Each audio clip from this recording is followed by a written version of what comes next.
If I bleed tonight, if I am sad tonight, I don't have a job to find.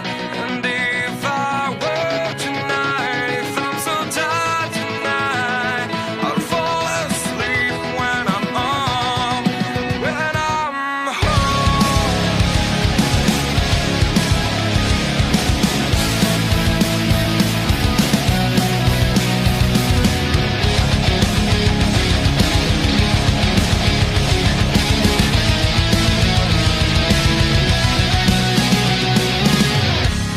I was just so far from here, focused on my own way, with never looking back to those who lived in fear. Hello, everyone. We're back again. It's Dark Mom Consortium. I'm Darkthorne. And I'm Mom.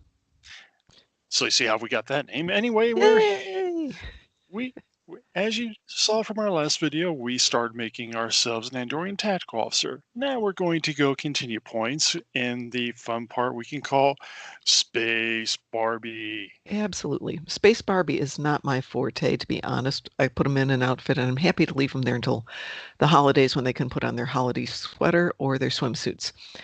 But some people, like Darkthorn, love to do the dress up. I don't love it, but I do make it work pretty well. Yes, you do. You have some pretty awesome tunes. Yeah, I start thinking about things like that now.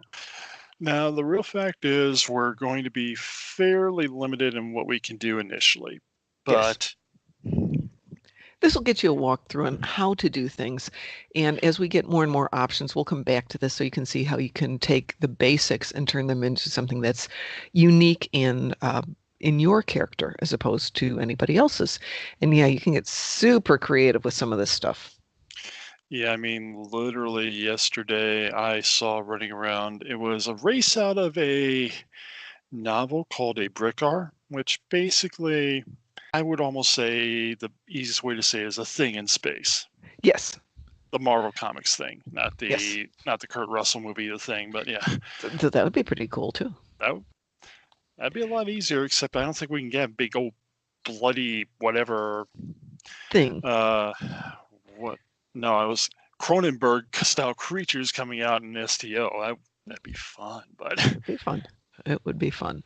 But for the reasons of the frames that they use here, everything is basically a humanoid, which makes it a lot easier for them. The few things that are non-humanoid, like the little Horta, are exceptions to the rule. And they're not customizable anyway, so that kind of puts us to there. All right. Yeah. We're going to run through some of the basics here. As you will notice on the screen here, we are now on Appearance and New Creation tab. If you look on the left side, there's a lot of preset faces that we can scroll down here and see various different styles. These are just the faces. They are not the hairstyle, though it does give you some changes to the antenna as well. And we can specialize on that in a moment. Yeah, we'll get to that in a moment. We're going to go with the one I tended to like was number 3.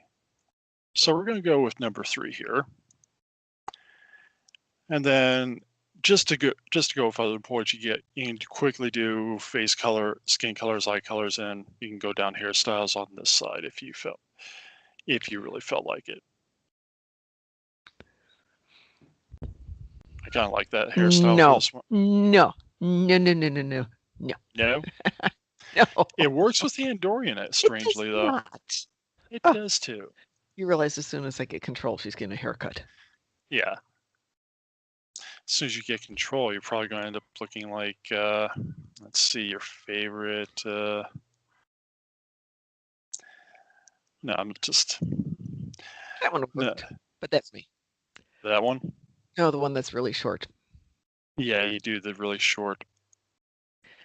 Yes, Mom in real life has very short hair, so. Yeah. And it's purple. Well, we're not giving her purple hair. This is a generic account for people. How about that? That's kind of halfway for us. Okay. Can you turn her profile so everyone can see that you can turn the character around and take a look at this from all sides? So as you can see, we've got an undercut hairstyle back there. Yep. But you can go ahead and turn your little mannequin around as she's looking at clothes and hairstyles to make sure that you like the full look from the back and the front. And remember, you're looking at it from the back the majority of the time. Yeah, you're looking at her like this for most of the time. So make it something you enjoy looking at, and nobody is going to criticize you. And if they do, tell them they can go take a flying leap in a spaceship. They can go, suck it. Since we've got her face and her head, let's talk really quick about her body before we do any of the cosmetics. Right. This character is standing in a relaxed stance, first of all. Yeah. You've got a couple of basic stances. Standard, which is your generic feminine. Brawler. Feminine is feminine, but not overtly sexy. Brawler, muscular. Good for a Klingon or somebody who likes creature. I like creature for certain aliens that I do. Cute. Cute to me looks like anime girl. Gruff, which another kind of the Riker thing when he's pissed off. Relaxed. And it's a nice generic one, relaxed. You know, if you just want to be there. Seductive. This is how you see you see a lot of the female characters in the seductive stance. Stern, another swagger, which is your total space hero thing. Thoughtful, which is really a Spock-like stance, because if you wait a second,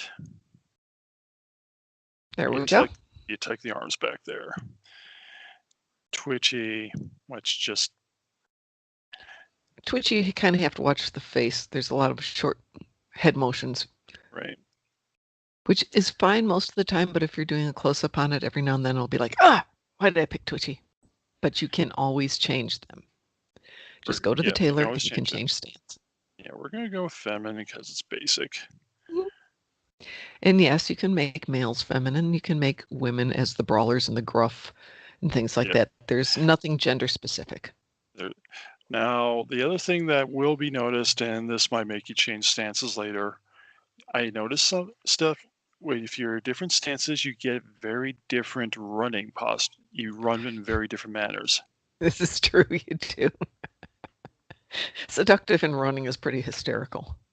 Yeah, so is actually thoughtful. You kind of get arms flaying when you do that.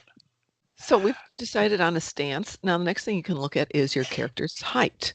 These heights are done based on the standards for each race. So in humans, I believe we have a 5'6" to 6'4" range. Yeah.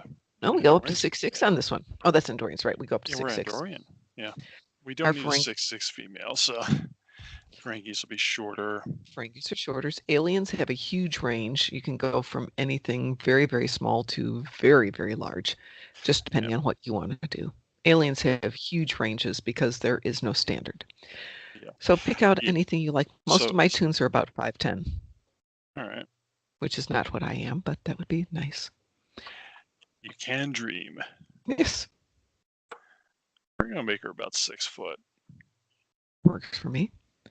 Or as they call it here, 5 foot 12 inches. I like that. Yeah. Actually, yeah, it's weird. Because of the meter point, you can actually have 5 foot 12 and actually 6 foot. Yes. Very weird. And then we get into the various points here. I have some stuff saved here and there for various body types. So, but we're just going to play this a little bit. We're going to play this a little differently today. I tend to have some presets the way you want to. Yeah. Now, in general, your average when you default's going to go everywhere, but your average for anything is about right where I put the neck bulk, which is about halfway through. Right. If you look at the upper left-hand side, you're going to see two icons. The first one is the reset to default, and the second one is a random. Right. So just for example here, we're going to randomize the torso for a little bit. So the length from shoulder to hip dropped. Then it changed up here, the bulk and the neck changed to make her, and the shoulder bulk. Now, being a tactical officer, I am going to go with a little bit more muscular, I think. Just because we're going to. but we don't want the neck of that. If you want to have an idea of what Darkthorne thinks is an appropriate weapon for attack officer, look at the introduction. I think Sar's carrying his gun, isn't he? In the intro. Sar's carrying his gun, yeah. Yeah. It's basically a ship's cannon. Yeah, I like to say that my Gorn, I'm going on an away mission. So I must go down to the shuttle bay, rip off this thing from the shuttle. To which usually someone's like, "Where'd you get that? Shuttle bay?" But we that's don't a have ship's weapons in the shuttle bay. cannon. So, but you can enjoy things here. One thing I want to point out on the females and possibly in the males, the wireframe that they use has the upper arms as being quite thin, especially on the Romulans, so they look kind of weird. And you'll notice on this one, the upper arm bulk has already been adjusted, and she still got skinny arms. Yeah. And we can go to like right there. Let me change something here so you can actually get a better idea. If we can, we'll go to, I'm just picking a different uniform so we can get a better idea on stuff. Actually, that bulk that she's got right about there is decent. She's got some shoulders. Yeah, we gave her some shoulders, which helps, yeah. We run into NPCs in a few episodes where I get absolutely fixated on the fact that these women have toothpick arms. And it's not a judgment. It's just clearly a small detail that they didn't notice that I did. Yeah, like I said, we're building this person to be a little bit more on the muscular side. Yes, and for you gentlemen type people out there, or ladies for that matter, who want to give your toon a ridiculous bust, you can do that. They certainly are out there. You will see them. Yeah, you do need a little bit of bust size. You need a little bit of bust size on the women, I noticed, or else the combat badge and a lot of the outfits do tend to clip weirdly. I noticed that. Yeah. Yes, of course you do. And that's what I noticed more than that's why I noticed more than some of the other stuff that people do. So if you do want to do an exaggerated bust, remember the bust is basically the breast size. The chest is the overall dimensions of the upper torso. Right. But if you still want to get a hyper exaggerated look, take the waist size and bring that down. Right. That will give you a larger, in effect, bust size because they get more curvy. I'm not making any judgments. Do what you want to. And then you kind of spin it around, take a look. Hip depth is that rear end package. Hips are about 10 inches below the waist. Yeah. So with this going about here, I kind of like the proportions are kind of looking pretty good there, I think. You can be the judge. There's some of our basic.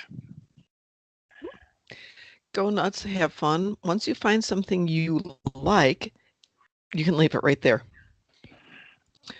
Yeah, you can even adjust feet sizes on here. Generally, they're proportionate to the height. Yeah. But if you like big feet or small feet or whatever, have fun. I'm tending to keep things generally around where they... How do you think this looks right now? I think she looks fine, but we still have quite a way to go in creating the Star Trek toon that we want for our new cadet. So please join us for part 2 of I'm a Barbie toon in a Star Trek world. See you soon.